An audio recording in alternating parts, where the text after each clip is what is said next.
Because, you know, Sacramento. Yeah. Still waiting. It's still waiting. There are a lot of advantages, right? Yeah, there are. All exactly. Right. And we just got the announcement just recently that they're going to hold off. So the announcement was made. The official announcement will happen sometime in 2018, hopefully at the beginning of the year, right? So until then, we're going to sit around and think, okay, what can we do to get this to happen? And so we'll take a look at what the 3 cities are doing to try to entice MLS to come to their cities. And this is the pitch that they made back in early part of December in New York, right? We traveled to New York. We saw this. So the 4 cities that were in the finals went and pitched, made their last-ditch effort to Don Garber, and, of course, the executives there at the MLS. So this is what Detroit had to, or Cincinnati. We'll start in alphabetical order because the Cincinnati, I do believe C comes before D. Yes. Yes, last time I checked. Okay. Cincinnati. No, we're going to Detroit. Did we change it? Oh, okay. Detroit. Okay. That's cool with me, too. So Detroit. Okay, here's where we take a look at them. First off, they don't have an FC team, so they don't have a logo, so they're not really established with their colors yet. But they do have big-name investors.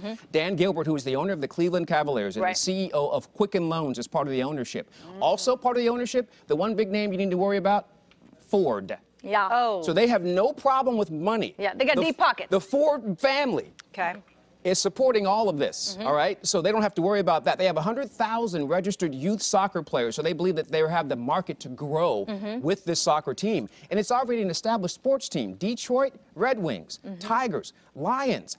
You have everything there that you could possibly need, and the Pistons. So they appear to be in somewhat good shape. But with what they don't have is a plan for a stadium. That is true. So that's what they kind of a big deal. They tried to do is take Ford Field and make that their main stadium. But MLS says we want a smaller soccer-centric stadium to be built. Right. Ford doesn't want to do that. Soccer-specific, Yes, right? they do not want to do that just yet. So that's the situation with Detroit, all right? Cincinnati? Now, things get interesting. Cincinnati has done a lot of work in 2 years.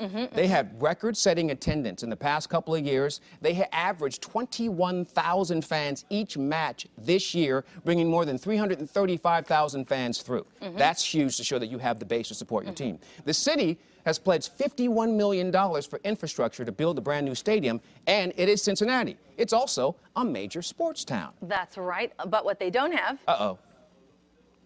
Yeah. The problem is this, 2 things. Yeah.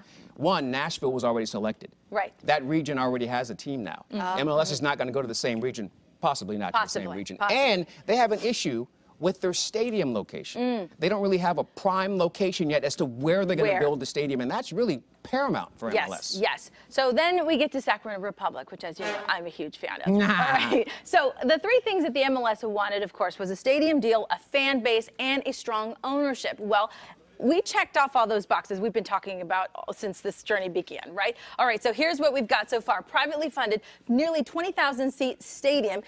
And if you've been following along with us, then you know we've already started construction, right? We've got pre-work already happening there at the rail yard. So we are already on our way to that stadium. Also, an MLS jersey deal, right? UC Davis Health already inked a deal. We've had them on the USL jersey, and they've already inked a deal for a long-term commitment with Sacramento Republic when we go to MLS. And then, of course, we already have 10,000 committed season ticket holders. So there's no doubt that there is a large fan base. And we also have a large youth soccer population here as well. So there definitely is room to grow. We have sold out so many soccer games. But wait.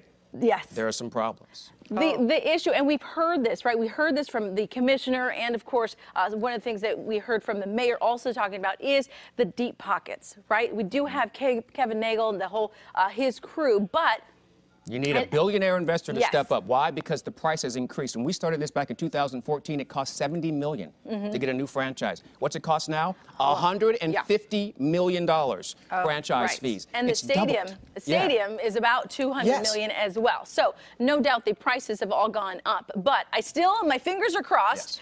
And I'm keeping the faith. And as we just learned, it's going to looks like this waiting game will continue as we head into the new year as well. All right, we've done a little research for you. That's where we stand, the 3 cities. Good luck to everyone. How many are on the West Coast? And so the only one is us here on the West Coast. In the finals. In the finals thus far, in the finals. Okay, all right. Over to you. Fingers crossed. Thanks. It is time, everybody, for Antler.